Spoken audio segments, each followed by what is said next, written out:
Subscribe कर दीजिए। Notes आपके वर्क इन प्रोग्रेस हैं, बहुत ज़्यादा मेरे ही सर में दर्द हो चुका है स्क्रीन पर बैठ बैठ के उनमें इतनी बार चेंजेस हो चुके हैं। आज सुबह भी 4 घंटे लगे हैं। फाइनली अभी टाइपिस्ट जी को दे दिए। कल जहाँ तक है आपको CDP के नोट्स फाइनली मिल जाएंगे। कल शाम को जब हम इस टाइम मिल रहे होंगे तो नोट्स के साथ मिल रहे होंगे। बट हाँ, वो नोट्स हैं ऐसे कि आप सिर्फ वो नोट्स उठा करके देश भर में किसी भी एग्जाम को देने जाएंगे तो कुछ भी नहीं तो 40% क्वेश्चन, अगर 100 नंबर का भी पेपर है तब भी फंस जाएंगे। और ये जो 30 मार्क्स वाले हैं इनमें तो मतलब CTET तो 30 में से 30 जैसा हिसाब रहेगा। खैर ये सब बातें तो सही है, मिलेंगे, कोई दिक्कत नहीं है। हाँ, आपने कभी टाइम पर नहीं आने वाला रिकॉर्ड बनाया, मैंने भी रिकॉर्ड बनाया अपना कभी टाइम पर नहीं आने क्लास लेने। अच्छा कोमल, नहीं यार मैं ऑलमोस्ट अब तो जल्दी शुरू करने लग गई हूँ, बट अभी 2-3 दिनों से हो रहा है, चीज़ें बहुत ज़्यादा हेक्टिक चल रही हैं।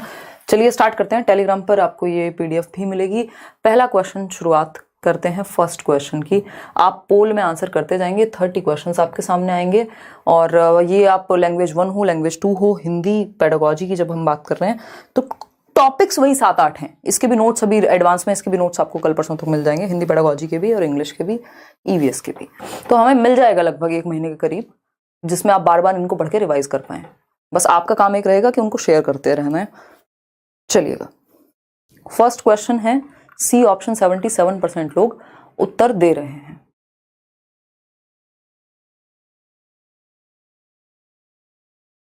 कर दो टारगेट क्वीन। अगर किसी किताब में आपको लग रहा है बहुत ज्यादा डिफरेंसेस आ रहे हैं आंसर की में या कुछ गड़बड़ है, रिटर्न कर सकते हो, कर दो, है ना।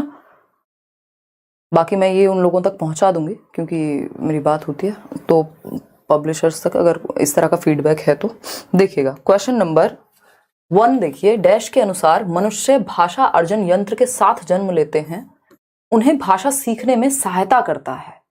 यानी भाषा अर्जन यंत्र के साथ मनुष्य जन्म ले रहे हैं। इस भाषा अर्जन यंत्र के साथ जन्म लेना यानी मनुष्य में एक भाषा को अर्जित करने का क्या है, यंत्र है, एक साधन है, एक टूल है। और वो जैसे ही दुनिया में आता है, अपने आसपास भाषा देखता है और वो उसको ग्रैब करता है, अपने आप भाषा सीख जाता है। कोई उसको अलग से किताब पढ़ा करके, टीचर बुला करके, माहौल बना करके नहीं, वो एनवायरमेंट में है, खाते पीते बोलना वो शुरू कर देगा। कौन कहता है ये बात? बिल्कुल सही कह रहे हैं। सिर्फ 71% लोग। इतने इससे आसान क्वेश्चन धरती पे नहीं बना है CTET के लिए कि भाषा अर्जन यंत्र किसने दिया है। अगर हमें ये भी नहीं पता, जन्मजात क्षमता होती है मनुष्य में भाषा को अर्जित करने की, ये चॉम्स्की का कथन है, तो दिमाग में बिठा लीजिए, है ना। भाषा अर्जन यंत्र, लैंग्वेज एक्विजिशन डिवाइस जिसको हम कहते हैं, लैंग्वेज एक्विजिशन डिवाइस। अगर हम इतने आसान क्वेश्चंस का भी सही उत्तर नहीं देंगे तो ऐसे कैसे चलेगा दीदी और भैयाओ, बताओ जरा। LAD चॉम्स्की कहते हैं मनुष्य में जन्मजात आंतरिक क्षमता के साथ मनुष्य जो है जन्म लेता है भाषा को एक्वायर करने के लिए। अर्जन और अधिगम 2 अलग चीजें हैं। अधिगम होता है लर्निंग, जब आप एफर्ट करके बुक्स के थ्रू, टीचर्स के थ्रू, स्कूल जाकर के आप सीख रहे हैं लैंग्वेज को, जैसे आप इंग्लिश सीखते हैं तो वो भाषा अधिगम है, लर्निंग है। लेकिन भाषा अर्जन यानी अगर आपको माहौल मिल गया आप भाषा को एक्वायर कर लेंगे। एक्विजिशन की आप में क्षमता है, अर्जन की आप में क्षमता है और जन्मजात क्षमता है। और ये जो आपका भाषा अर्जन यंत्र है, ये सबसे ज्यादा जो प्रभावी होता है वो आपके जीवन के शुरुआती 5 साल तक होगा, यानी अर्ली चाइल्डहुड, पूर्व बाल्यावस्था तक ये बहुत ज्यादा प्रभावी रहेगा। इसीलिए आप देखते हैं छोटे बच्चे को, मान लीजिए आप हैं 30 साल के और आपका बच्चा है कितना, 3 साल का या 4 साल का। आप इंडिया में रहते थे, आप अमेरिका शिफ्ट हो गए। अगर आपको बहुत अच्छी, या किसी रिश्तेदार से मिलने चले गए, ठीक है, तो अगर आपको बहुत अच्छी अंग्रेजी नहीं भी आती है, आप 15 दिन वहां रह के आए, आपने देखा आपके बच्चे ने आपसे बेहतर अंग्रेजी बोलना सीख लिया। इतना ही क्यों? क्योंकि उसका जो ये LAD है, भाषा अर्जन यंत्र है, ये बहुत स्ट्रांग है, पूर्व बाल्यावस्था में बहुत तेजी से ग्रैब कर पाएगा। इसलिए क्रिटिकल पीरियड कहते हैं इसको, है ना, संवेदनशील पीरियड कहते हैं भाषा सीखने के लिए। दीपक शर्मा जी, ठीक है, Chomsky is the right answer. आगे बढ़ेंगे, क्वेश्चन नंबर 2 देखिएगा क्या कहता है। क्वेश्चन नंबर 2, निम्नलिखित में से कौन सा वाइगोस्की के सामाजिक सांस्कृतिक सिद्धांत से संबंधित नहीं है? जवाब दीजिए। कुछ क्वेश्चन इजी ही आने हैं, मुश्किल क्वेश्चन की संख्या कम ही होती है। लेकिन पहले जैसे हम प्रीवियस ईयर में देखते थे ऑनलाइन से पहले, तो हिंदी पेडागोजी कंपैरेटिवली इजी थी। अभी जो मुश्किल क्वेश्चन है, मान लीजिए 15 में से 3 क्वेश्चन मुश्किल आ रहे हैं, वो मुश्किल क्वेश्चन नॉर्मल से ज्यादा मुश्किल है। आसान तो वैसे ही है, बाकी के 12 क्वेश्चन तो आसान ही है। तो अगर हम बात करें क्वेश्चन नंबर 2 की, तो 77% लोग डी उत्तर दे रहे हैं। बहुत ही अच्छा लगा ये पढ़ करके कि कौन सा वाइगोस्की के सामाजिक सांस्कृतिक सिद्धांत से संबंधित नहीं है, संबंधित नहीं है। सामाजिक अंतःक्रिया, वाइगोस्की को देखते ही 3 चीजें याद आनी चाहिए, SCL, society, culture, language. Society मतलब सामाजिक अंतःक्रिया, ये तो उन्होंने कहा है, उनकी थियोरी का नाम ही सामाजिक सांस्कृतिक सिद्धांत है, तो समाज और संस्कृति को महत्व देंगे।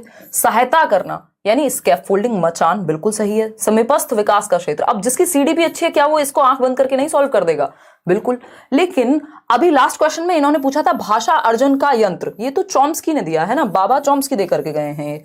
ठीक, ये चॉम्स्की कह रहे हैं कि मनुष्य में एक भाषा अर्जन यंत्र है जिससे वो नेचुरली भाषा को एक्वायर कर लेगा। हमारे ब्रेन के 2 हेमिस्फेयर हैं, एक लेफ्ट हेमिस्फेयर है, एक राइट हेमिस्फेयर है। राइट हेमिस्फेयर हमारा क्रिएटिविटी से जुड़ा होता है। लैंग्वेज कहाँ होगी? लेफ्ट में पाई जाएगी। यानी एलएडी अगर कहीं दुनिया में एग्जिस्ट करता होगा तो वो लेफ्ट ब्रेन में एग्जिस्ट करता होगा, क्योंकि ये लॉजिक का ब्रेन है। मैथ, साइंस, लैंग्वेज आप लेफ्ट ब्रेन से सीखते हैं। ठीक है, तो भाषा अर्जन यंत्र क्लियर हो गया, डी ऑप्शन। आगे बढ़ेंगे क्वेश्चन नंबर 3 पर, पढ़िएगा इसको, जवाब दीजिएगा।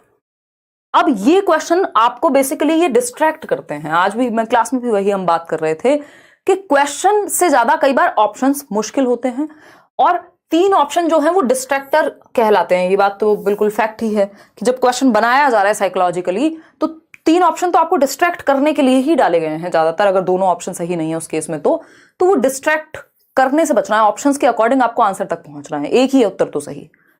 तो देखते हैं, फटाफट से आप लोग जवाब दीजिए, फिर हम आगे बढ़ेंगे। आप लोग कह रहे हैं बी, 42% लोग, इसमें घबरा गए हैं आप लोग। अब वीडियो रुक रहा है, हमारा ही नेट खराब चल रहा है। नहीं, वीडियो तो यहाँ से मेरे ख्याल में एकदम फर्स्ट क्लास चल रहा है, सही चल रहा है ना शौर्य वीडियो? हाँ, कोई दिक्कत नहीं हो रही है। देखिएगा आप अपने इंटरनेट को एक बार ध्यान से। चले आगे बढ़े। हाँ, बहुत बढ़िया। कई लोगों को बी लग रहा है, कई लोगों को ए लग रहा है। पानी पी के जवाब दे दीजिए, कोई बात नहीं। मैंने तो अभी आज खाना खा लिया है, थोड़ा सा इस चक्कर में भी समय लग गया। और बताइएगा एक बार। बी, 71% लोग। चलिए ठीक है, अच्छा लगा आप लोग मेजॉरिटी में आए। दिए गए कथनों में से उस कथन का चयन कीजिए जो प्रारंभिक साक्षरता को बढ़ावा दे, यानी जो बेसिक लिटरेसी है कि हमें बेसिक नंबर का ज्ञान हो जाए, थोड़ा भाषा का हम इस्तेमाल करना सीख जाएं, है ना, अपने डे टू डे लाइफ में थोड़ा यूज कर पाए। ठीक है जी। दिसंबर से जनवरी वाला सारा क्वेश्चन पेपर 2 का सारा सेट टेलीग्राम पे डाल दीजिए। साइट पे नहीं मिल रहा है। नाजिया, आज सीटेट की साइट ने परेशान करके रखा हुआ है, मुझे भी आपको दूसरा सेट कराना था, बट इनकी वो जो प्रीवियस ईयर पेपर डाउनलोड वाला ऑप्शन है वो कुछ गड़बड़ा गया है, मतलब साइट डाउन है, तो डाल देंगे, डोंट वरी। देखिएगा, प्रारंभिक साक्षरता यानी बेसिक लिटरेसी को बढ़ावा देने वाली सर्वश्रेष्ठ रणनीतियां कि बच्चा बेसिकली नॉर्मल लाइफ में लैंग्वेज का प्रयोग करना सीख जाए।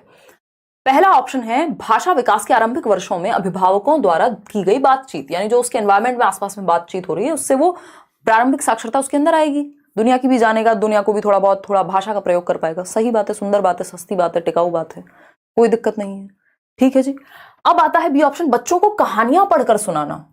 चलो, बच्चे, माँ बाप कई बार कहानियां सुनाते हैं तो सुनने से भी उनको इमेजिनेशन, कल्पना विकसित हो रही है, श्रवण शक्ति विकसित हो रही है, श्रवण कौशल बेहतर हो रहा है, फिर मौखिक कौशल भी बेहतर होगा। जब वो सुनेंगे तो कल्पनाशीलता तो आएगी ही आएगी, और दुनिया के बारे में भी पता लग रहा है। तो यानी वो बेसिकली क्या कर पाएंगे, क्वेश्चंस पूछेंगे जब वो कहानी सुन रहे होंगे, तो बेसिक लिटरेसी उनमें आएगी। अपने मित्र को, इसको भी सही मान लेते हैं, अपने मित्र को पत्र लिखने के लिए कहना। अब प्रारंभिक साक्षरता, पत्र लिखने के लिए कहना, इतना एडवांस अभी बच्चा नहीं हुआ है, हम तो प्रारंभिक की बात कर रहे हैं कि वो बेसिकली यूज कर ले थोड़ा बहुत। बच्चों को पन्ने पर वाक्य की नकल करने के लिए थोड़े एडवांस हो गए फिर। तो ए और बी ही सही है, यानी आप लोग सही उत्तर दे रहे हैं इतनी देर से। ए तथा B is the right answer. बाकी सी और डी सही नहीं है, तो जिसमें भी सी और डी है वो ऑप्शन अपने आप हट जाएंगे। इसमें भी सी डी है, इसमें भी, तो बाकी के तीनों ऑप्शन तो हट ही जाएंगे। क्वेश्चन नंबर 4 देखिएगा एक बार, क्या कहता है क्वेश्चन नंबर 4। नए शब्दों के अर्थ सिखाने की बजाय संदर्भ में नए शब्दों के अर्थ सिखाना या सीखना। इस संदर्भ को बहुत महत्व देते हैं हम कि भाई नए शब्द मान लीजिए उनको रटवा रहे हैं हम लिखवा करके, उससे अच्छा है कि जब आप एक कहानी पढ़वा रहे हैं तो उसी संदर्भ में उस शब्द का मतलब क्या है उसको आप समझ जाएं। सही बात है। ग्रामर को, व्याकरण को सिखाने की भी हम कॉन्टेक्स्ट में ही बात करते हैं कि बच्चा क्या है संदर्भ में सीख ले। ठीक बात है। अक्सर बच्चों को भ्रमित करता है, संदर्भ में सिखाना, हमेशा याद रखिएगा संदर्भ से पॉजिटिव वर्ड लैंग्वेज डेवलपमेंट के लिए, भाषा विकास के लिए, भाषा शिक्षण शास्त्र के लिए एग्जिस्ट नहीं करता, है ना। तो संदर्भ बहुत ही पॉजिटिव शब्द है पेडागोजी का। तो भ्रमित कैसे करेगा? संदर्भ से तो क्लैरिटी आती है ना भाई। कोई बात आजकल क्या होता है, वीडियो किसी की 2 घंटे का लेक्चर है, 20 सेकंड की क्लिप निकाल के डाल दो, तो क्या होगा? संदर्भ ही मिस, कॉन्टेक्स्ट ही चला गया उस बात से, तो वो भ्रमित करेगा। जब संदर्भ नहीं होगा तो भ्रमित होगा बच्चा, संदर्भ के साथ भ्रमित नहीं होता। बी ऑप्शन है शब्दों की बेहतर समझ में सहायता करना, कह सकते हैं बिल्कुल। रटकर याद करने को प्रोत्साहित करता है। संदर्भ मतलब रियल लाइफ से जोड़ रहे हैं आप, कहीं ना कहीं किसी कॉन्टेक्स्ट से जोड़ रहे हैं, ठीक है। समय की बर्बादी करता है, जी नहीं। कई बार ऐसा लग सकता है कि यार इतनी लंबी कहानी की क्या जरूरत है, टू द पॉइंट बस खत्म करो ना, वो दिमाग में नहीं टिकेगा फिर।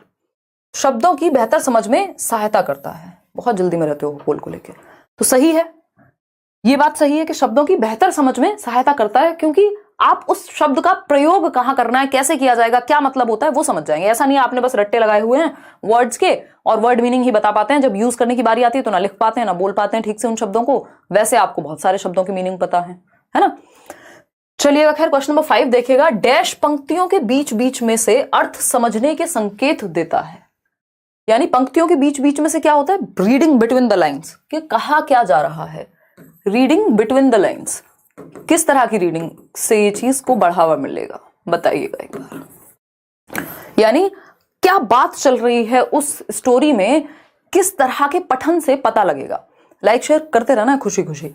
देखिए, विस्तृत पठन से, सस्वर पठन से, तेज गति से पठन, निर्देशित पठन, बताइएगा।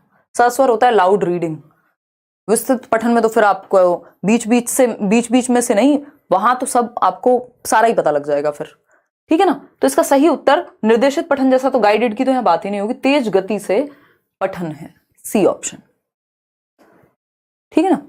सस्वर पठन तो उच्चारण को अच्छा करने के लिए है, कई बार इसमें समझने में भी चीजें मिस हो जाती हैं। तो पंक्तियों के बीच बीच में से अर्थ, बिटवीन द लाइन, जब आप मान लीजिए कोई बुक खोली आपने पहले से पढ़ी हुई है, फटाफट आप पढ़ते जा रहे हैं, देख रहे हैं अच्छा ये बात चल रही है, ये बात चल रही है, आप पैराग्राफ भी पढ़ रहे हैं तो यही होगा। आगे बढ़ेंगे, C option is the right answer. Question number 6 देखिएगा, थोड़ा सा बड़ा क्वेश्चन है। क्वेश्चन नंबर 6 कहता है, एक शिक्षिका भाषाई विकास के आरंभिक वर्षों में प्रतिदिन अपनी कक्षा घेरा समय सर्कल टाइम से शुरू करती है, जहां वह प्रत्येक बच्चों को एक विशेष विषय पर बोलने के अवसर प्रदान करती है। यह एक महत्वपूर्ण रणनीति है। यानी भाषाई विकास के आरंभिक वर्षों में, यानी बच्चों ने जस्ट भाषा सीखना भी शुरू किया, ज्यादा वर्ष नहीं हुए, शुरुआती साल हैं जब वो भाषा को सीख रहे हैं, तो उनको शुरुआती कैसे होती है क्लास की, एक एक करके सब अपनी बात कह रहे हैं। कोई एक विषय दे दिया, अच्छा पॉल्यूशन पे बोलो, किसी और को कह दिया अच्छा अपने फेवरेट प्लांट के बारे में बताओ।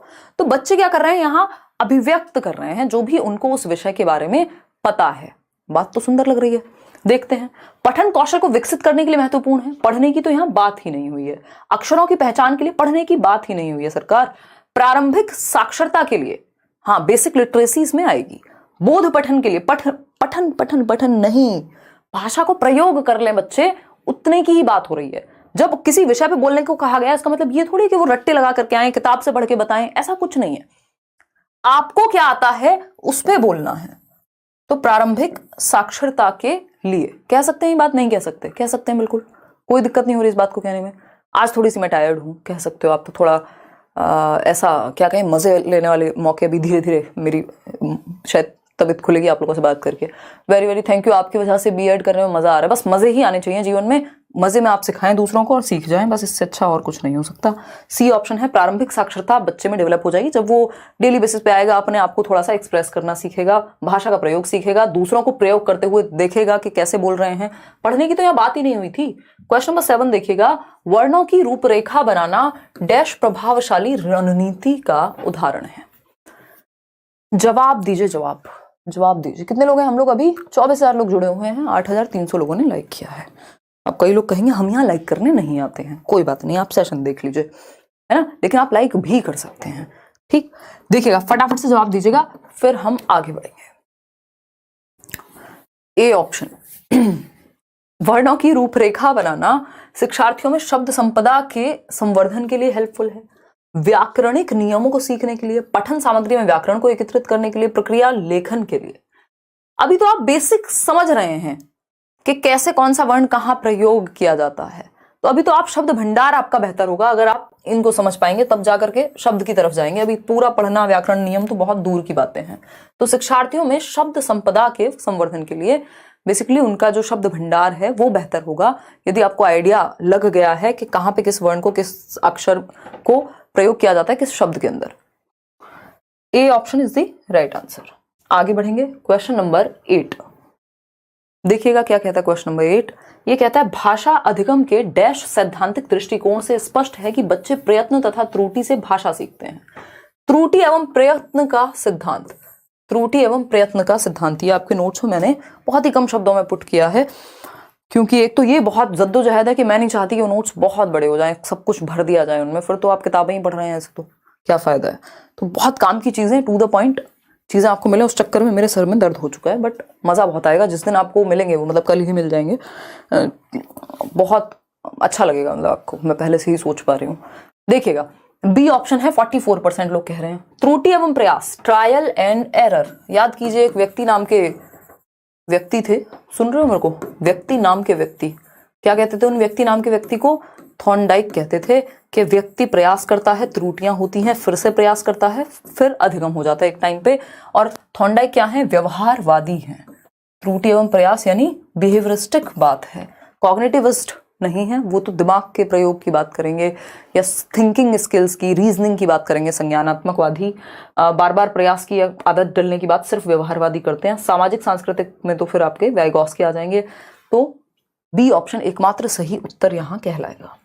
आगे बढ़ेंगे और इनके 3 मुख्य नियम हैं कि बच्चे ने गलती की, फिर से बोला, फिर से ट्राई किया, तो वैसे वो भाषा सीखेगा। तो ये व्यवहारवादी परिप्रेक्ष्य है। क्वेश्चन नंबर 9 है प्रक्रिया आधारित लेखन उपागम के सोपानों के लिए सही क्रम का चयन कीजिए। अब ये बड़ा, इसको मुश्किल क्वेश्चन आप कह सकते हैं, क्योंकि अब तक तो ये प्रोडक्ट और प्रोसेस राइटिंग पूछते थे। प्रोसेस राइटिंग में आप बह रहे हैं, चीजें कुछ किसी बारे में लिख रहे हैं, है ना, किसी थॉट प्रोसेस पे आप एक काम कर रहे हैं, कोई निबंध लिख सकते हैं। प्रमोद कह रहे हैं आपने स्कूलिंग कहाँ से की है, प्लीज रिप्लाई। मैंने गांव से भी की है, फिर बुलंदशहर से की है, फिर दिल्ली से की है, फिर टीचिंग ट्रेनिंग दिल्ली से की है, ग्रेजुएशन यहीं से हुई है, तो अच्छा खासा समय, लगभग 10वीं तक बुलंदशहर। 17 मार्क्स से आए थे हिंदी में, इस बार कम से कम 25 तक आ जाएंगे। अपना पैसेज में भी स्कोर करने की कोशिश करनी है। 15 में से 12-13 यहाँ ले लेने हैं पेडागोजी में, और फिर पैसेज में अच्छे मार्क्स उठाने हैं। देखिएगा वो प्रैक्टिस का तरीका मैं एक वीडियो बना चुकी हूँ, पैसेज को कैसे करना है। इसमें मिक्स्ड आंसर आ रहे हैं। डी ऑप्शन 41% लोग कह रहे हैं समझते हैं। डी का मतलब है कि आप रूपरेखा बनाने से शुरू कर रहे हैं कहानी को, तो उसका मतलब आप रट्टे लगाने की कोशिश कर रहे हैं। ठीक, पहले आप मंथन तो करेंगे कि किस बारे में बात होनी है, लिखने क्या वाले हैं। फर्स्ट स्टेप यहाँ सी होगा, ई नहीं होगा। उसके बाद आप रूपरेखा बनाएंगे, ठीक, फिर जाकर के एक प्रारूप तैयार करेंगे किस तरह का स्ट्रक्चर होने वाला है। फिर जाकर के क्या करेंगे, अब जो भी आपने तैयार किया है एक, उसकी पुनरावृत्ति करेंगे, देखेंगे उसमें और क्या कर सकते हैं। फिर क्या करते हैं, फिर प्रूफ रीड करते हैं। सब कुछ हो गया तैयार, वो नोट्स में आपको कितने दिनों से दिखा रही हूँ, बट उनकी प्रूफ रीडिंग इतनी बार हो चुकी है, उनमें इतनी एडिटिंग हो चुकी है, इतनी चीजें हो चुकी हैं, ठीक। तो प्रूफ रीड करेंगे फिर, और फिर लास्ट में जाकर के अंतिम स्वरूप देना कि फाइनली अब प्रूफ रीड हो चुके हैं, फाइनली ये है आपका final touch, A option.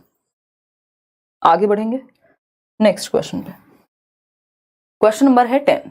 Drilling यानी दोहराव डैश की एक प्रमुख प्रविधि है, यानी टेक्निक है। ड्रिलिंग किसके अंदर आती है, यानी प्रैक्टिस आप इसको कह लीजिए या रेपिटेशन कह लीजिए, किसके अंदर आएगा। समग्र भाषा उपागम होता है होल लैंग्वेज लर्निंग, यानी आप लैंग्वेज को एक कंप्लीट वे में सीख रहे हैं। जैसे कि स्टोरी के माध्यम से जब आप सीखते हैं तो वो समग्र भाषा उपागम में आता है कि आप सुन भी रहे हैं, इमेजिन भी कर रहे हैं, बोलना भी सीख रहे हैं, बहुत कुछ सीख रहे हैं एक साथ। तो इसमें बार बार दोहराव की जरूरत नहीं होती, तो ये तो हट गया। संप्रेषणात्मक उपागम में सिर्फ आप कम्युनिकेट करते हैं, जरूरी नहीं बार बार आप रिपीट करें चीजों को। कम्युनिकेशनल जो टीचिंग लर्निंग है उसमें CLT जिसको कहते हैं कम्युनिकेटिव लैंग्वेज टीचिंग, तो उसमें आप बच्चों को संप्रेषण करने देते हैं, वो गलत बोल रहे हैं तो बोलने देते हैं। इसमें बार बार दोहराव की, सेम बात को रिपीट करने की। ड्रिल का मतलब ये सेम बात रिपीट कर रहे हैं आप। व्याकरण अनुवाद विधि और खेल विधि, खेल विधि में भी बच्चा एक्टिव होगा। ये थोड़ा मैंने आपको वैसे भी कहा हुआ है, ड्रिल जहां मिले समझ जाओ कि थोड़ा बोरियत वाली बात है ना, बोरिंग बात है। ये बोरिंग बात व्याकरण अनुवाद विधि से जुड़ी हुई है कि जब आप ग्रामर ट्रांसलेशन करते हैं तो आप नियमों का बार बार आप क्या करते हैं, मान लीजिए ग्रामर का कोई रूल पढ़ा और इंग्लिश का रूल हिंदी में पढ़ रहे हैं और फिर ऐसे ही नाउन पढ़ा तो उसके 50 फिर क्वेश्चन प्रैक्टिस करेंगे। तो ये ग्रामर ट्रांसलेशन में प्रयोग होता है। ये जो दोहराव है आपका, सी ऑप्शन सही होगा यहाँ। क्वेश्चन नंबर 11, क्वेश्चन नंबर 11 देखिएगा, बच्चों के द्वारा पठन तथा लेखन में की गई त्रुटियां, गलतियां, ये बहुत इंपॉर्टेंट है। लगभग पेपर में कम से कम भी 5 सवाल ये एरर्स से मिल जाएंगे आपको, 4 से 5 सवाल। और एरर्स आपको सिंपल ध्यान रखना है, बहुत ही पॉजिटिव चीज है, बच्चे की थिंकिंग में विंडो देते हैं हमें। तो गलतियां गलत नहीं है, ये याद रखना है। ऐसा कोई नहीं जिसने सीखा है और गलती नहीं की। क्या कर रहे हो भाई, है सफाई कर रहे हो, मत करो, छोड़ दो, हमारे लैपटॉप को तुम गंदा ही रहने दो, ठीक है ब्रो, हमको कोई समस्या नहीं है धूल से। देखिएगा बहुत ही बढ़िया, ए ऑप्शन 86% लोग कह रहे हैं, यानी त्रुटियां अधिगम के लिए सीढ़ी हैं। मुझे बहुत खुशी हुई, आप समझ गए मेरी बात को।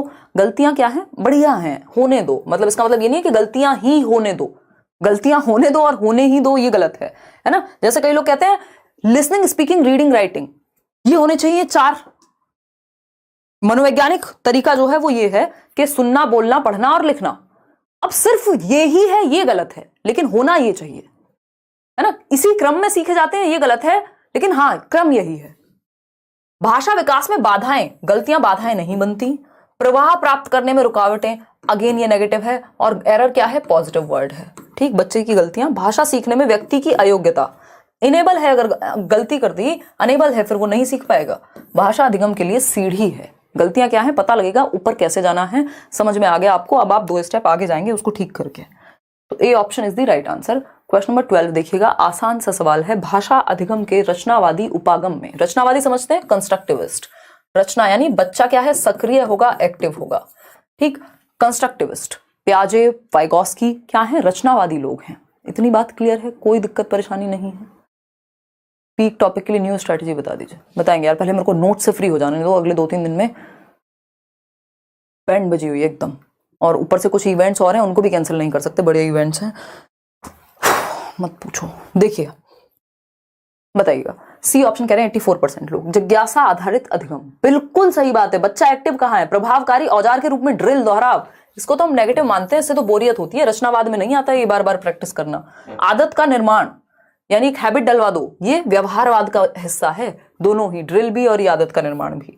जिज्ञासा, क्योंकि आदत कैसे पड़ेगी, बार बार रिपीट करने पे। जिज्ञासा आधारित अधिगम यानी क्यूरियोसिटी बेस्ड लर्निंग, जहां बच्चा एक्टिव हो, वो रचनावादी उपागम है। बिल्कुल सही बात है, बच्चे की जिज्ञासा को फुलफिल करेंगे।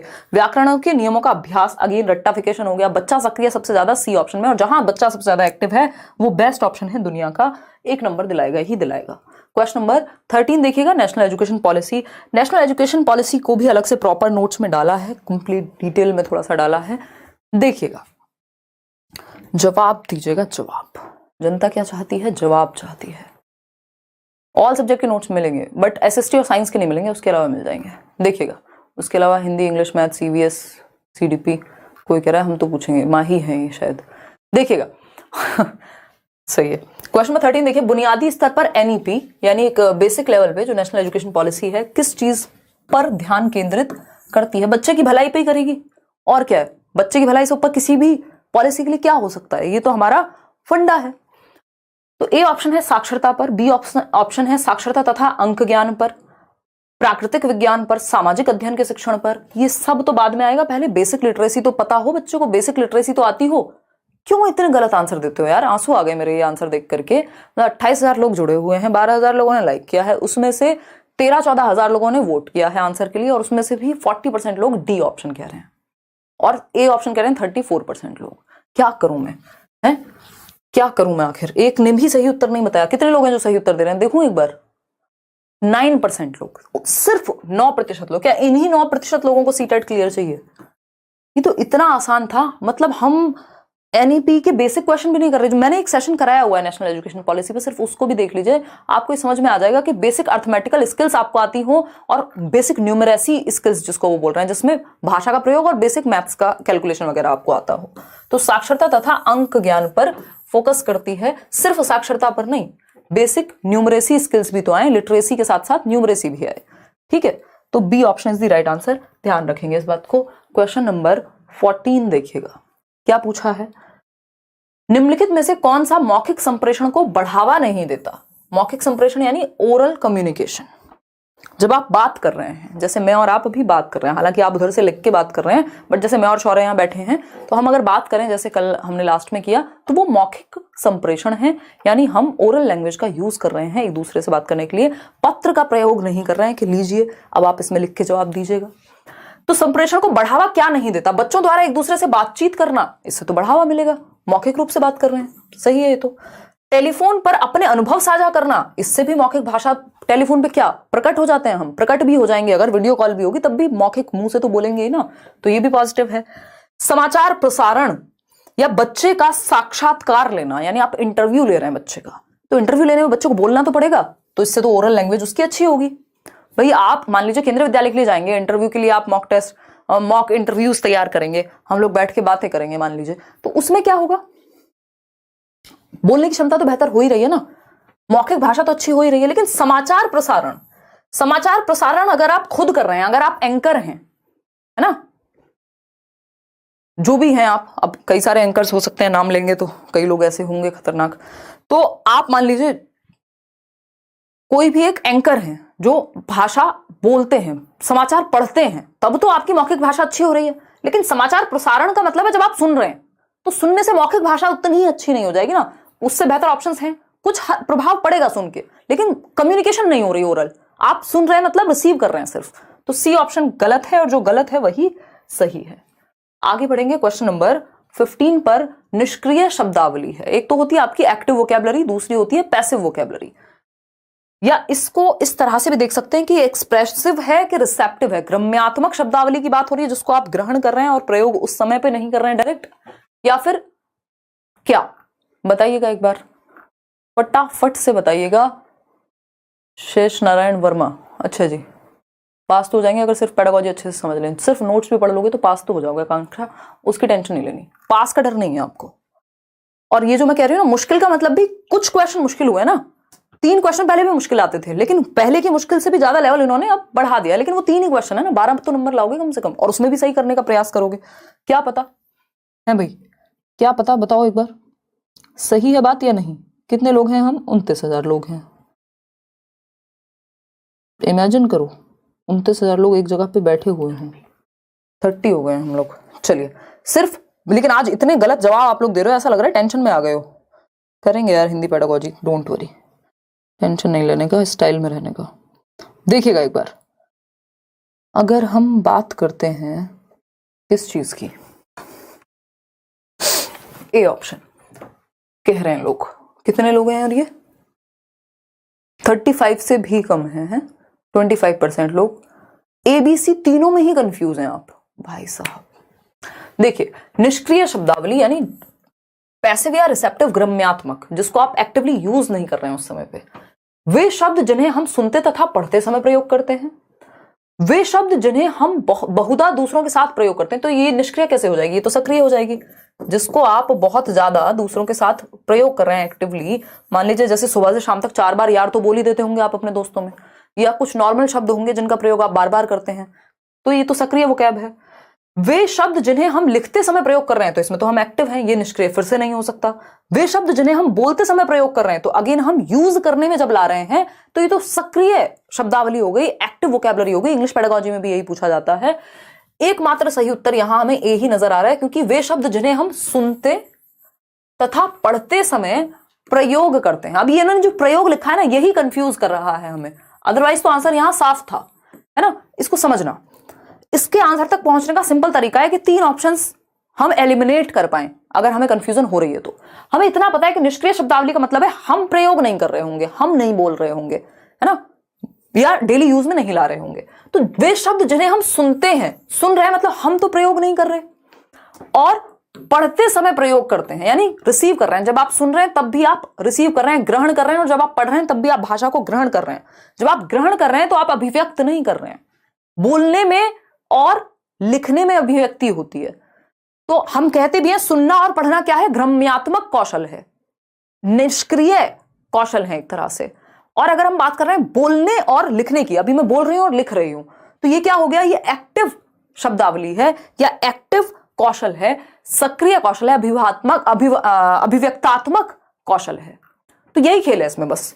तो निष्क्रिय शब्दावली कि जब हम बात कर रहे हैं तो बाकी तीनों को देखो, वे शब्द जिन्हें हम बहुधा दूसरों के साथ प्रयोग करते हैं, मतलब हम तो बोल रहे हैं, तो ये तो कभी भी नहीं हो सकता। अगर आप प्रयोग से कंफ्यूज हो रहे हैं तब भी ये तो नहीं होगा ना एटलीस्ट, क्योंकि इसको तो हम प्रयोग कर रहे हैं बहुत ज्यादा दूसरों के साथ, तो ये सक्रिय हो गया। वे शब्द हम जिन्हें लिखते समय प्रयोग कर रहे हैं तो एक्सप्रेस कर रहे हैं, सक्रिय हैं। वे शब्द जिन्हें हम बोल रहे हैं तो भी एक्सप्रेस कर रहे हैं, एक्टिव हैं, सक्रिय हैं। सिर्फ यही बचा जहां हम सुन रहे हैं और पढ़ रहे हैं। सुनने और पढ़ने समय प्रयोग करना मतलब हम नहीं प्रयोग कर रहे हैं, सुनने और पढ़ने में आ रहे हैं वो शब्द, इसको कॉन्टेक्स्ट में समझना है, प्रयोग को लेकर कंफ्यूज नहीं होना यहां। तो सुनने और पढ़ने का मतलब है निष्क्रिय हैं आप उस समय, ए ऑप्शन। ये शब्द आपको पता होते हैं बट प्रयोग उतना नहीं करते हैं आप इनको। क्वेश्चन नंबर 16 देखिएगा, क्वेश्चन नंबर 16 देखिएगा, ऐसे ही कंफ्यूज किया जाएगा। ये तीन जो ऑप्शन है डिस्ट्रैक्ट करने के लिए हैं, आपको सही उत्तर तक पहुंचना है। ठीक है बात, कोई दर्द परेशानी यहां तक की बात को समझने में हो रही है तो मुझे बताइए, नहीं हो रही है तो बताइए।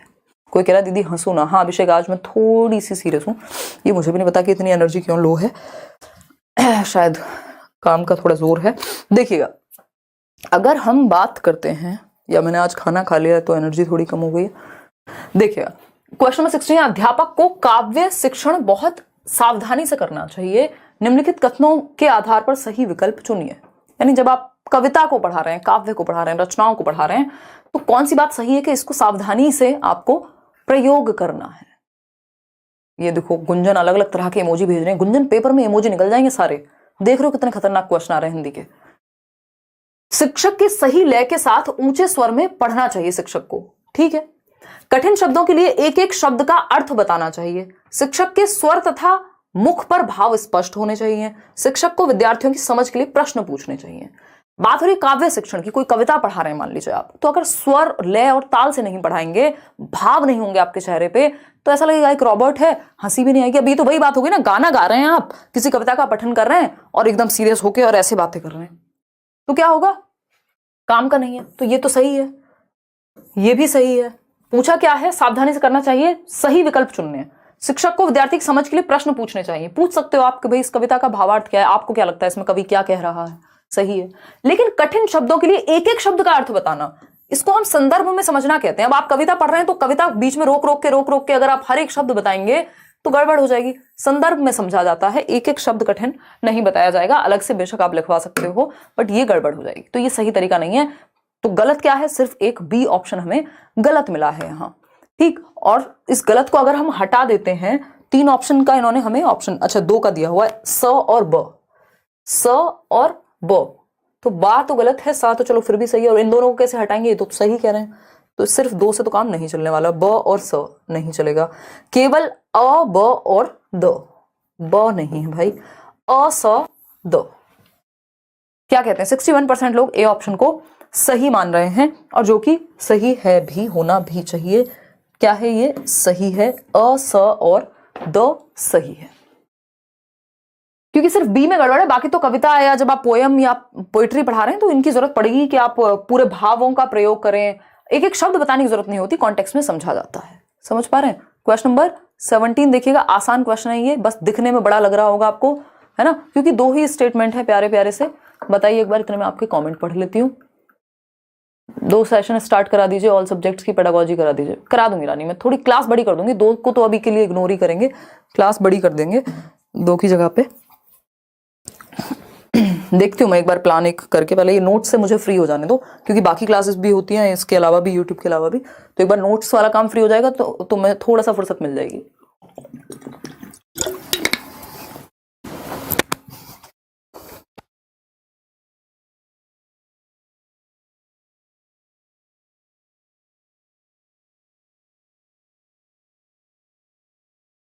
मेरा मैसेज आप देख ही नहीं रहे, कौन है ये, विलेज गर्ल, पढ़ लो पढ़।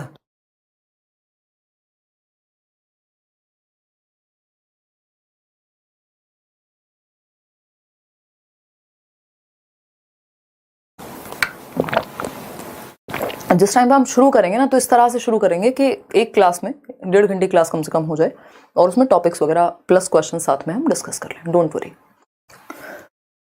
बी ऑप्शन है, 68% लोग कह रहे हैं। चलिए समझते हैं।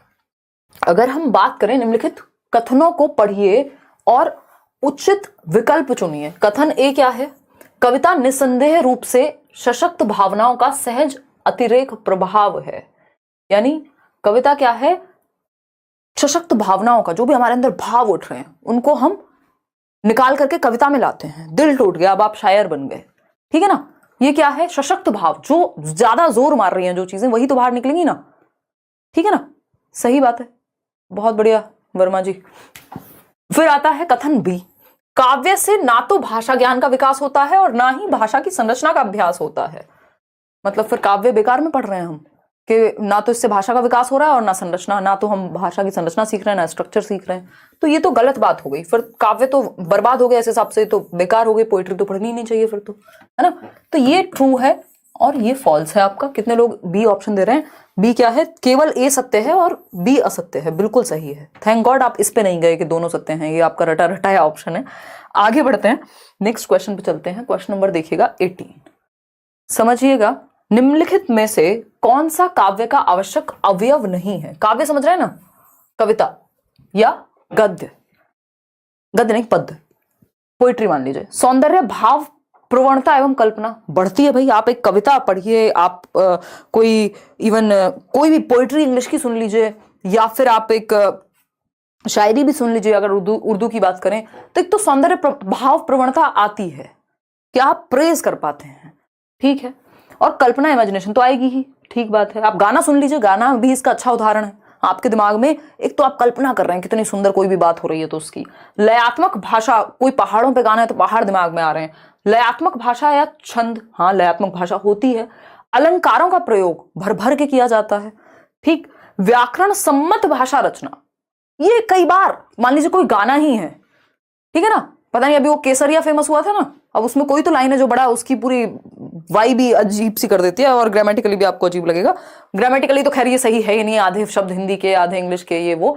तो हम ये कह सकते हैं कि व्याकरण सम्मत नहीं होती।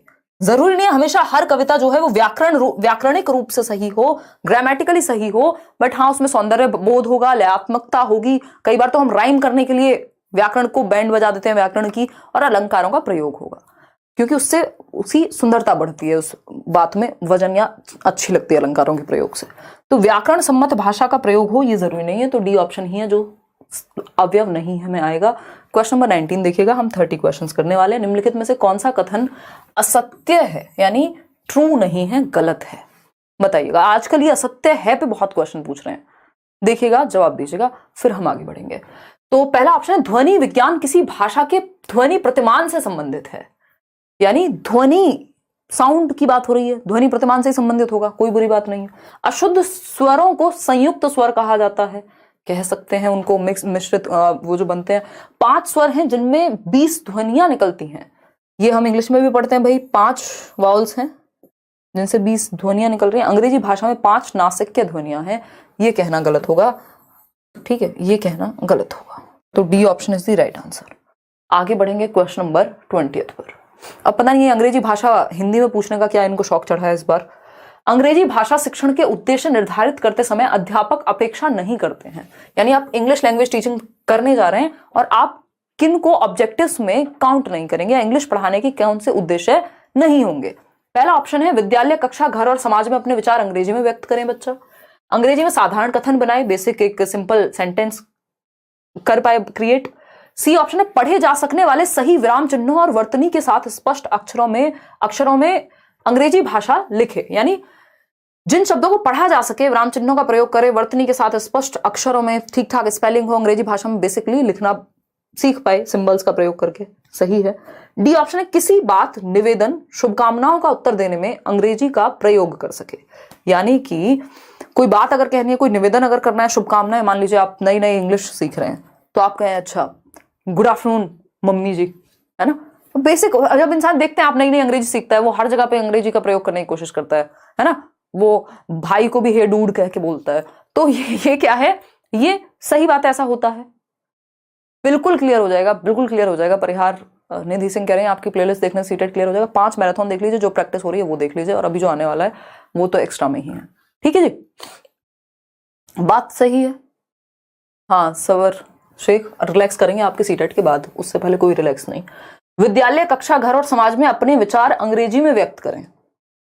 ये आप एक्सपेक्ट नहीं कर सकते बच्चे से। जब आप उसको पढ़ा रहे हैं इंग्लिश लैंग्वेज, तो आप डे वन पे उससे ये एक्सपेक्ट करें कि वो हर जगह पे इंग्लिश बोले, तो आपने मातृभाषा का अधिकार छीन लिया। ये तो आजकल हर जगह पे आपको पता है कि बच्चा अपनी मातृभाषा का प्रयोग कर सकता है, ये कोई कंपल्शन नहीं है कि आप डे वन से उससे कहीं नहीं, आपसे बात अंग्रेजी में होगी सिर्फ। साधारण पहले कथन बनाएगा, नॉर्मल वर्तनी वगैरह सीखेगा। बच्चे की बात है, आपकी बात नहीं है कि आपको अंग्रेजी सीखनी है तो हर जगह प्रयोग करना शुरू कर दो। बच्चे के लिए तो समय है ना उसके पास। तो A option is the right answer. Question number 21 देखिएगा और जवाब दीजिएगा। ये इंग्लिश पेडागोजी क्वेश्चन इन्होंने हिंदी में दिए हैं, बड़े अचंभे की बात है। भारत में अंग्रेजी भाषा की स्थिति विषयक नीचे दिए गए कथनों में से गलत कथन चुनिए। गलत कथन पूछा है, सही नहीं। 1963 में, सन 1963 में संसद के अधिनियम के अनुसार अंग्रेजी भाषा को अनिश्चित काल की अवधि के लिए भारत की ऑफिशियल लैंग्वेज यानी सह राजभाषा, इसको हम कहते हैं AOL, एसोसिएट ऑफिशियल लैंग्वेज यानी सह राजभाषा घोषित किया गया 1963 में। बात तो सही है, अनुच्छेद 3432 की बात है, if I am not wrong तो। ठीक, प्रारंभ में भारतीय, और ये ऑफिशियल एक्ट आया था, ये जो 1963 वाला एक्ट है, इस पर क्वेश्चन आ जाता है, इसको ऑफिशियल लैंग्वेज एक्ट कहते हैं, यानी राजभाषा भाषा अधिनियम या राजभाषा अधिनियम 1963 में आया था, जिसमें हिंदी को हम क्या कह रहे हैं, ये राजभाषा है और इंग्लिश एसोसिएट ऑफिशियल लैंग्वेज है, सह राजभाषा है। हिंदी राष्ट्रभाषा नहीं है, याद रखिएगा। ऑन पेपर से हम बात करें संविधान में। ठीक, अगर हम बात करें बी ऑप्शन की, प्रारंभ में भारतीय संविधान के अनुच्छेद 343 में अंग्रेजी को भारत की कामकाज की भाषा के रूप में उल्लिखित किया गया था शुरुआत के तौर पे, ये सह राजभाषा घोषित होने से पहले। सही है बात।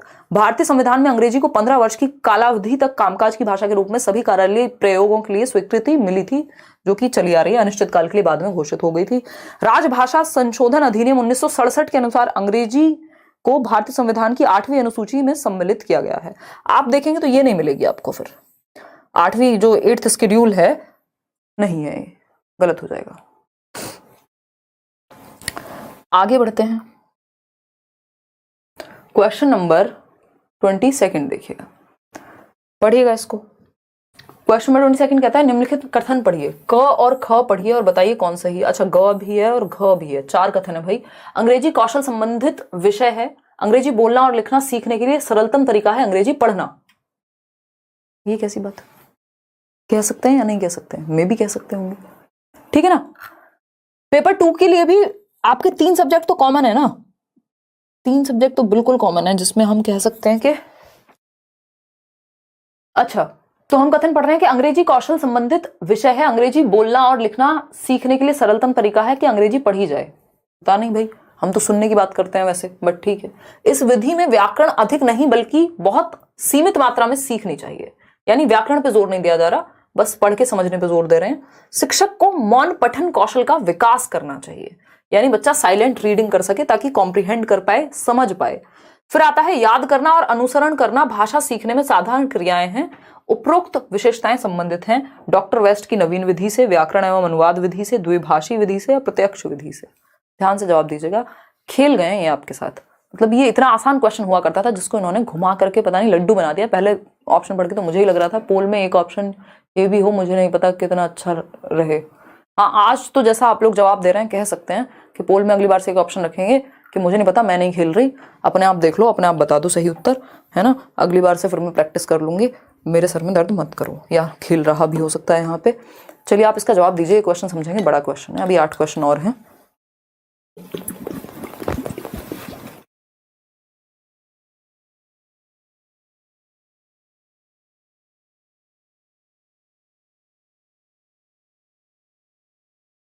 हम सिर्फ आपकी क्लासेस लेते हैं रोज 9 बजे, बाकी कुछ नहीं पढ़े।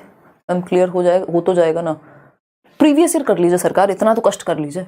हैं, कुछ लोग तो ऐसे भी खतरनाक आते हैं आजकल, वो कहते हैं क्लास तो देख नहीं जाती, कोई और तरीका बताओ। अब फिर हम उनको नोट्स भी दे देंगे ना, तब भी वो नोट्स भी नहीं पढ़ेंगे, फिर वो कहेंगे ये भी नहीं पढ़े जाते। फिर हम कहेंगे जी 2 बूंद जिंदगी की डाल दे मुंह में, शायद हो सकता है उससे फिर ठीक हो जाए अपने आप, सीटेट की दवा मिल जाए पोलियो की तरह, है ना। तो एफर्ट तो करना पड़ेगा। देख रहे हो तो एटलीस्ट प्रीवियस ईयर प्रैक्टिस करो, इन्हीं क्वेश्चंस की पीडीएफ मिलती है, उन्हीं को प्रैक्टिस कर लो बार बार। तो खतरनाक लोग हैं, देखिएगा। बस आप साथ में आ जाओ और थोड़ा सा तो बस प्रीवियस ईयर प्रैक्टिस करते रहो। अगर समझ में आ रहा है, दिमाग में जा रही है चीजें, याद रख पा रहे हो तो पता लग जाएगा ना, प्रैक्टिस करोगे तो। मैं दे दूंगी कुछ क्वेश्चन, देखिएगा एक बार, अगर हम बात करें निम्नलिखित कथन पढ़िए, अंग्रेजी कौशल संबंधित विषय है और उनके पास इतनी समय की कमी है कि अगर टीचर ने 1 घंटे में 5 से 7 मिनट, वो भी मैक्सिमम है, एक्स्ट्रा बातें कर ली होंगी जो कि जरूरी है आपके इंटरेस्ट को बनाए रखने के लिए, उसमें उनको लगता है दुनिया का सारा टाइम वेस्ट हो गया। 3 घंटे की मूवी देख लेंगे, अब तक कहां थे, 1 साल से पेपर अनाउंस होने वाला था, किसी को नहीं पता, है ना। बिल्कुल सही कह रहे हैं, अलका कह रहे हैं तो हम लोग क्या यहाँ जागरण कर रहे हैं जब क्लास नहीं देख सकते हैं, सही बात है। देखिए एक बार, अगर हम बात करें तो अंग्रेजी कौशल संबंधित विषय है, अंग्रेजी बोलना और लिखना सीखने के लिए सरलतम तरीका है अंग्रेजी पढ़ना, यानी रीडिंग से लैंग्वेज सिखा रहे हैं हम, तो ये कोई रीडिंग मेथड होगा। अगर आपने डॉक्टर वेस्ट का न्यू मेथड पढ़ा है तो आप थोड़ा सा पढ़ के समझ जाएंगे। इस विधि में व्याकरण अधिक नहीं बल्कि बहुत सीमित मात्रा में सीखनी चाहिए, व्याकरण पे फोकस नहीं रहता, कॉम्प्रिहेंड करके सीखने की बात होती है। फिर आता है सी ऑप्शन, शिक्षक को मौन पठन कौशल का विकास करना चाहिए, यानी बच्चा पढ़ के समझ पाए भाषा को, यानी रीडिंग के थ्रू आप लैंग्वेज को समझ पा रहे हैं, ये बात हो रही है। डी ऑप्शन है, याद करना और अनुसरण करना भाषा सीखने में साधारण क्रियाएं हैं, यानी जब आप याद कर रहे हैं, लर्न कर रहे हैं या फिर अनुसरण कर रहे हैं, उस चीज का पालन कर रहे हैं, तो ये साधारण क्रियाएं हैं। ठीक है, किसकी बात है ये? डॉक्टर वेस्ट की नवीन विधि है, डॉक्टर वेस्ट का न्यू रीडिंग मेथड है, क्योंकि रीडिंग से सिखाई जा रही है पूरी लैंग्वेज, चारों ऑप्शंस में रीडिंग की बात हो रही है। द्विभाषा में ट्रांसलेट करने की बात जरूर करेगा, याद रखिएगा, द्विभाषा में यानी 2 भाषाओं का प्रयोग हो रहा होगा, 2 भाषा की कहीं बात भी नहीं है, जिक्र भी नहीं है चारों ऑप्शन में, तो इसको कैसे आंसर कर देंगे भाई?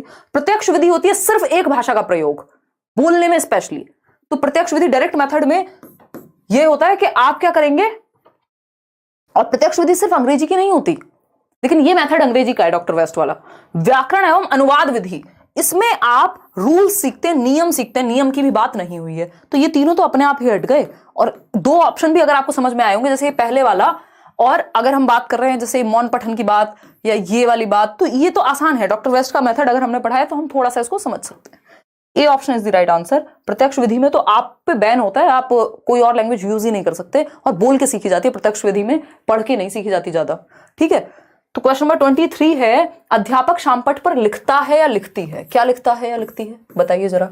वह पत्र लिखता है, लड़के फुटबॉल खेलते हैं, राम सो रहा है। अब अध्यापक कर्ता एवं क्रिया के संबंध के आधार पर क्रिया के नियम की व्याख्या करता है या करती है। अध्यापक के द्वारा व्याकरण पढ़ने की किस विधि का प्रयोग यहाँ किया जा रहा है? मतलब आपके लिए काम का क्या है ये, कि ये लिखा गया है शामपट पे, ब्लैक बोर्ड पे, व्हाइट बोर्ड पे, जो भी है, स्मार्ट बोर्ड पर आजकल तो। ठीक, तो देखिए जरा, इसको पढ़ के समझिएगा। मॉक टेस्ट तो मिल रहा होगा ऐप पे आपको, चलो मैं देखती हूँ, इवन जो लोग बैच में उनको तो टेस्ट सीरीज मिली होगी 30 सेट की। देखिएगा, अगर हम बात करते हैं किसकी, कि वह पत्र लिखता है, एक सेंटेंस ये लिखा है शामपट पे, लड़के फुटबॉल खेलते हैं, राम सो रहा है, क्रिया कहाँ हो रही है? पत्र लिखता है, फुटबॉल खेलता है, सो रहा है। ठीक, और यहाँ पे कर्ता एवं क्रिया के संबंध में कौन सो रहा है? राम सो रहा है। कौन खेल रहा है फुटबॉल? लड़के खेल रहे हैं। कौन लिख रहा है पत्र? वह लिख रहे हैं। ठीक, तो कर्ता क्रिया के संबंध के आधार पर क्रिया के नियम की व्याख्या की जा रही है कि क्रिया कैसे वर्क करती है, यानी वर्ब कैसे काम करती है लैंग्वेज में। तो अध्यापक के द्वारा व्याकरण पढ़ने की किस विधि का प्रयोग कर रहे हैं, यानी पहले एग्जाम्पल दिया है, उदाहरण दिया है, अब नियम सिखाने का प्रयोग कर रहे हैं। तो एग्जाम्पल टू रूल, उदाहरण से नियम की ओर क्या होता है? आगमन विधि, जिसको हम इंडक्टिव मेथड कहते हैं। अगर पहले नियम बता दिया होता, पहले क्रिया की जो परिभाषा है वो सब बता दिया होता, तो निगमन हो जाता, इसमें पहले रूल बताते हैं। तो A option is the right answer, और तो कोई यहां बनता ही नहीं है। आगे बढ़ेंगे, क्वेश्चन नंबर 24 देखिएगा। मैंने इसमें पेपर 1 पेपर 2 दोनों के क्वेश्चन मिक्स किए हुए हैं। निम्नलिखित कथन को पढ़कर उपयुक्त विकल्प को चुनिए। कथन अ है, कथन ब है। जिन विद्यार्थियों में विशेष सुधार की आवश्यकता हो उनके लेखन कार्य पर विशेष ध्यान दिया जाना चाहिए। चलो, हो सकता है। जिन विद्यार्थियों में सुधार की आवश्यकता है उन्हें सक्षम विद्यार्थियों का लिखित कार्य दिखाकर लिखित कार्य अच्छी तरह से पूरा करने के लिए निर्देशित और प्रोत्साहित किया जाना चाहिए। इसको कहते हैं कंपैरिजन, कि जो बच्चे अच्छा लिखते हैं उनका काम दिखाओ, अरे सीखो इनसे कुछ। कंपैरिजन नहीं करते आप, बच्चों को प्रताड़ित नहीं करते, आप भी तो लिख करके दिखा सकते हैं, है ना? ठीक है ना पंकज, क्लियर है या नहीं है? आपके साथ 2 साल से जुड़ी हूं, आपने आज तक मेरा नाम नहीं लिया। प्रिया, यश, प्रयास, प्रस्याश, इतना खतरनाक नाम है, आज तक अच्छा हुआ नहीं लिया था, है ना? या आपने स्पेलिंग गलत लिखी हुई है, PRISA, प्रसा, YESH, प्रसा यश। ये 2 नाम तो मिक्स एंड मैच करके नहीं। मैडम जी, आपने अपने प्रेम के चक्कर में हमारा बैंड तो नहीं बजा दिए हैं? जो भी आपका नाम है, लेकिन मैं याद रखूंगी ये। देखिएगा एक बार जवाब दीजिएगा। इतने खतरनाक लोग हैं भाई, हैं। मेरे 30 सेकंड लगवा दिया आपने। मेरी रीडिंग बचपन से अच्छी रही है और आपने जो बेइज्जती कराई है आज। देखिएगा एक बार, टीचर मेरे को ही खड़ा करती थी हमेशा। ये गलत बात थी लेकिन उनकी, आज मुझे समझ आता है कि जो अच्छा पढ़ता है उससे पढ़वा लो फटाफट से, स्पीड में भी पढ़ेगा और चैप्टर खत्म हो जाएगा, सिलेबस तो खत्म करना ही है। ये मुझे अब समझ में आता है, पहले नहीं आता था, है ना। जबकि बाकी बच्चों को भी मौका देना चाहिए था, तब तो अच्छा लगता था कि हाँ ठीक है यार, संस्कृत भी मेरे से पढ़वा रही है। देखिए एक बार, अगर हम बात करें किसकी, देखिएगा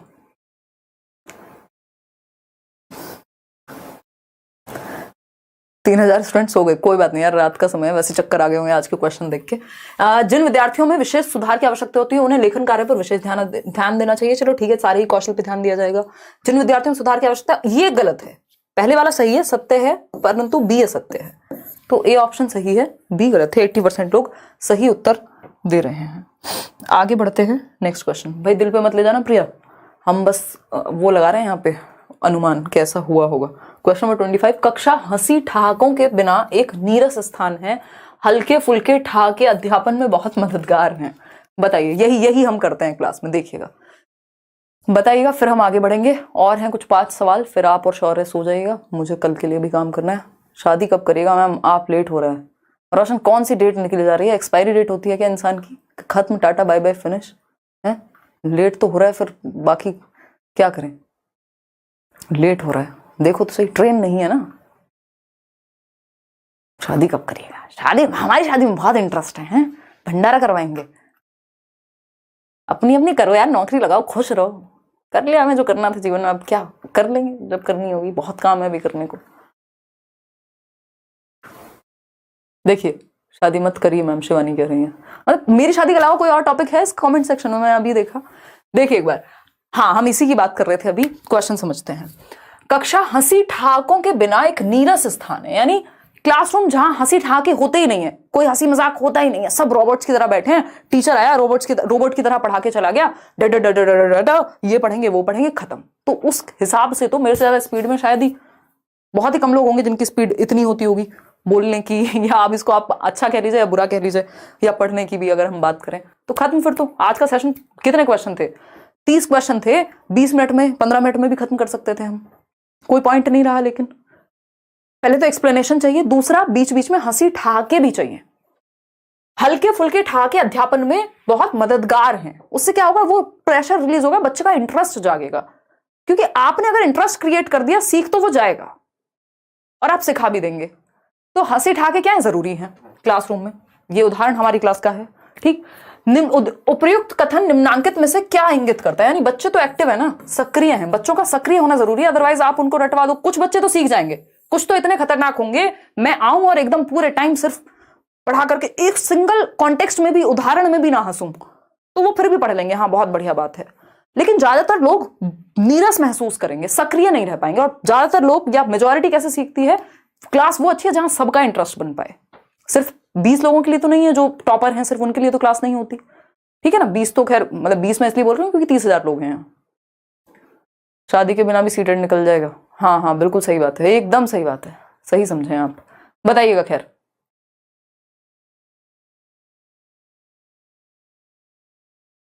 देखिएगा, अगर हम बात करें तो हम यहाँ ये कह सकते हैं कि रचनाशील अध्यापक की विशेषता है। ये याद रखिएगा, जहां भी रचनाशील की बात होगी, सक्रिय होने की बात होगी, रचनावादी उपागम की बात होगी, कंस्ट्रक्टिविज्म की बात होगी, वहां क्लास में थोड़ा बहुत शोर शराबा, थोड़ा बहुत हंसी मजाक, थोड़ा बहुत इनडिसिप्लिन चलेगा, होगा। क्योंकि जहां बच्चा एक्टिव है तो थोड़ी बहुत क्रियाएं तो होंगी ना।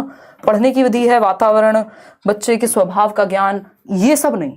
रचनाशील अध्यापक की विशेषता है कि जो ये माने कि हंसी ठहाकों के बिना नीरस है कक्षा, जो है थोड़े बहुत हंसी ठहाके नॉर्मल है।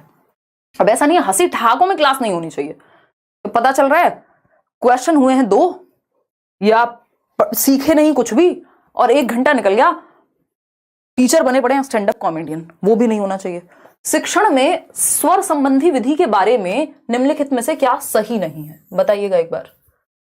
स्वर संबंधी विधि, जहां पे हम फोकस किस पे कर रहे हैं, लाउड रीडिंग पे या स्वरों का प्रयोग करने पे। लेंगे यार मैराथन क्लास, डोंट वरी। बताइए फटाफट से जवाब दीजिए, उम्र हो गई है अब। देखिएगा, अगर हम बात कर रहे हैं, सी ऑप्शन कह रहे हैं 59% लोग। चलिए देखते हैं।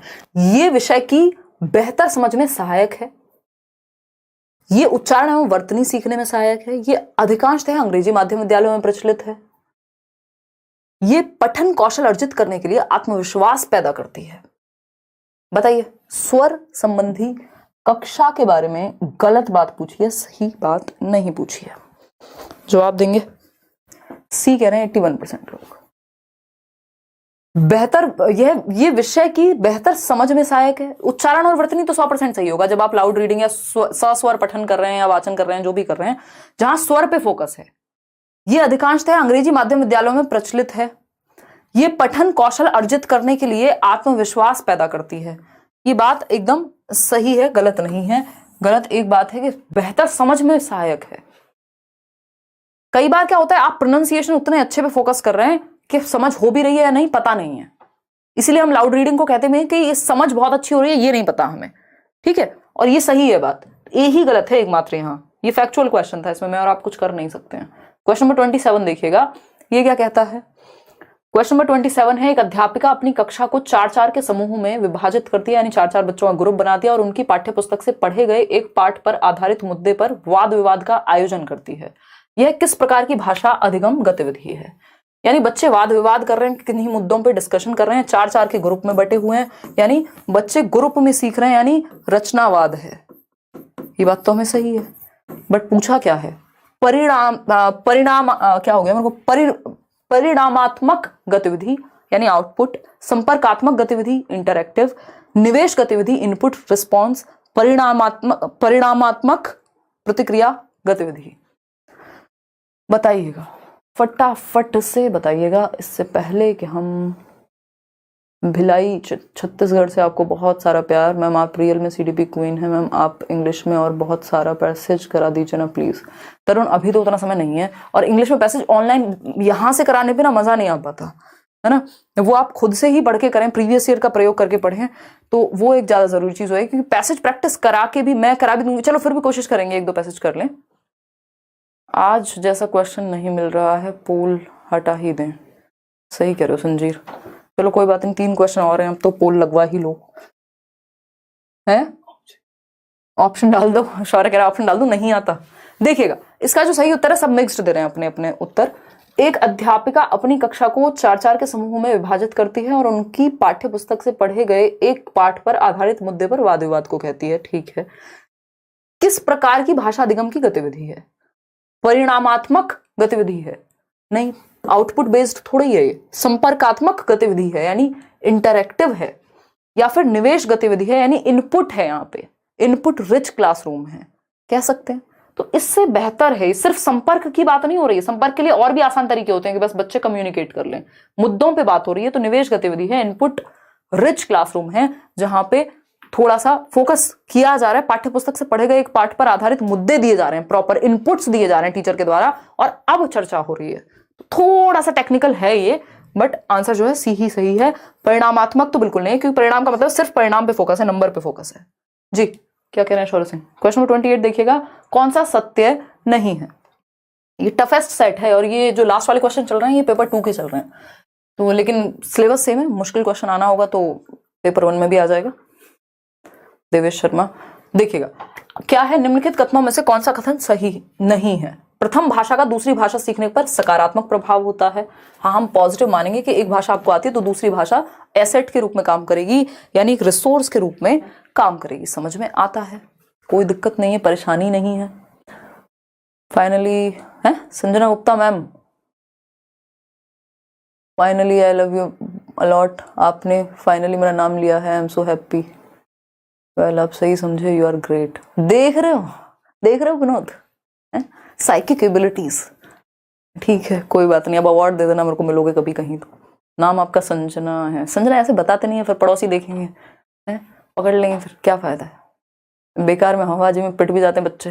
देखो एक बार, अगर हम बात करते हैं मधु गुप्ता, निम्नलिखित कथनों में से ये वही हैं अभी जिन्होंने 2 नाम जोड़ के कुछ बनाया हुआ था, उन्होंने मान लिया है, कबूल कर लिया है। अब मेरी इसमें कोई गलती नहीं है, मैंने किसी को बदनाम नहीं किया, मेरे ऊपर कोई इल्जाम नहीं आएगा। देखिए, प्रथम प्रिया, यश, वॉट एवर इट इज। देखिएगा, निम्नलिखित कथनों में से कौन सा सत्य, बट मैं आपका नाम नहीं भूल पाऊंगी जीवन में कभी। देखिएगा, अगर हम बात करें कौन सा कथन सत्य नहीं है। प्रथम भाषा का दूसरी भाषा सीखने पर सकारात्मक प्रभाव होता है, सही बात है। प्रथम भाषा दूसरी भाषा के सीखने में बाधा डालती है, बाधा डाल सकती है बट डालती ही है, ये गलत है, ठीक है ना।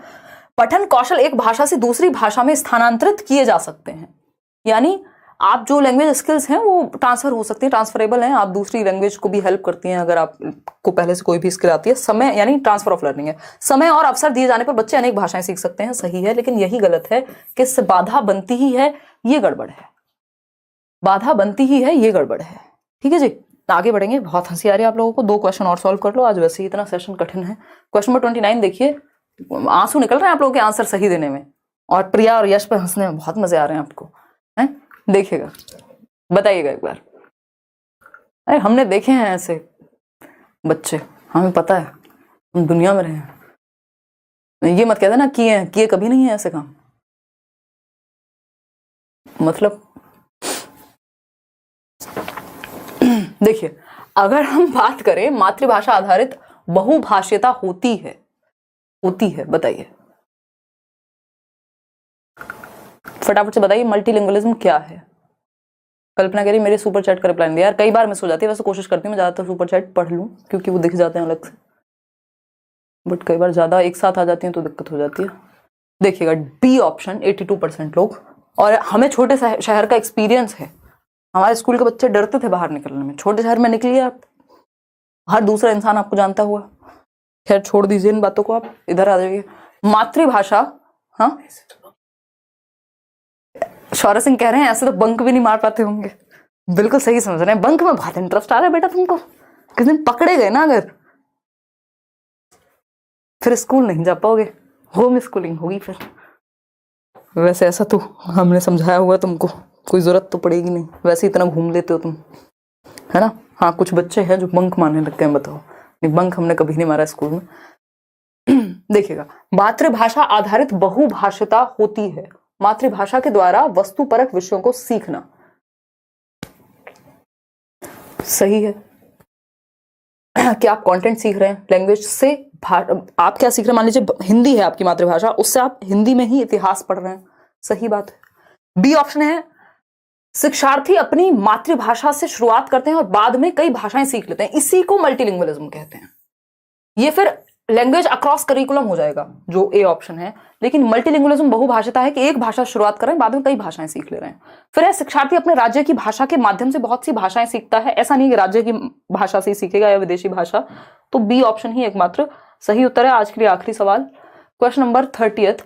मैं जनरली तो ये कहती हूँ कि बड़ा खराब हो रहा है कि आप इतना अच्छा मतलब रिस्पॉन्स आज नहीं कर पाए, बट आज पहली बार यह शायद जब मैं ये कहूंगी कि हाँ क्वेश्चन सच में मुश्किल माने जाएंगे, तो एक बार इन क्वेश्चंस को थोड़ा ध्यान से पढ़ना है, इनको 2-3 बार रिवाइज भी करना है।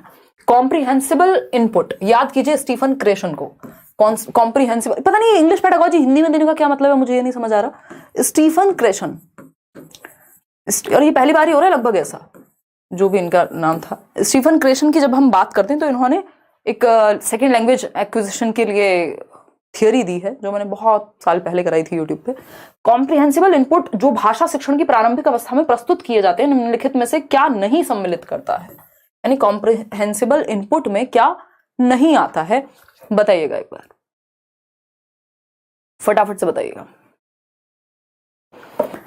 जल्दी बताइएगा, फिर हम आगे बढ़ेंगे। 41% लोग बी कह रहे हैं, मान लें। देखिएगा, अगर हम बात करें बी ऑप्शन की, तो पाठ्य पुस्तक पाठ्यक्रम पूरा करने के लिए निर्धारित पुस्तक, इसको थोड़ी कॉम्प्रिहेंसिबल इनपुट कहते हैं। बड़े आकार वाली पुस्तक, ये तो बिग बुक्स कहा जाता है इनको, है ना। कक्षा पुस्तकालय यानी पुस्तकें या कॉमिक, मीडिया सहायक सामग्री पत्रिकाएं, क्या कहना आप पसंद करेंगे, बताइए फटाफट से बताइए। कॉम्प्रिहेंसिबल इनपुट जो भाषा शिक्षण की प्रारंभिक अवस्था में प्रस्तुत किए जाते हैं, ये स्टीफन क्रेशन वाला कॉम्प्रिहेंसिबल इनपुट नहीं है, मतलब है वही लेकिन उनकी थियरी को प्रयोग नहीं किया गया, यहाँ पे इन जनरल पूछा है, इसको सही कर लीजिएगा। तो अगर कॉम्प्रिहेंसिबल इनपुट की हम बात कर रहे हैं, इसका सिंपल मतलब है कि बच्चा समझने लग जाए, उसको धीरे धीरे एक लेवल अप आप इनपुट्स देते जाओ जिससे वो सीख जाए यहाँ पे बोलना। या पढ़ना या भाषा का प्रयोग करना। तो पाठ्य पुस्तक सिर्फ पूरा करने के लिए तो गलत है। बड़े आकार वाली पुस्तक यानी चित्रात्मक कहानियां, शिशु गीत, हाँ शुरुआत में फिर ये हम कर सकते हैं, प्रारंभिक अवस्था की बात हो रही है। कक्षा पुस्तकालय तो शुरुआत में डायरेक्ट पुस्तकालय नहीं भेजते। मीडिया सहायक सामग्री, पत्रिकाएं वगैरह भी बड़ा बच्चा पढ़ पाएगा। प्रारंभिक अवस्था मैंने नहीं पढ़ा था तो ये सही है। क्वेश्चन इन्होंने दूसरे कॉन्टेक्स्ट में पूछा, बहुत घुमा के क्वेश्चन दिए हैं। बड़े आकार वाली पुस्तक यानी चित्रात्मक कहानियां, शिशु गीत वगैरह जो बच्चों के लिए होते हैं, और स्टोरी नहीं होती जो चित्रों के माध्यम से, पिक्चर्स के माध्यम से स्टोरी कही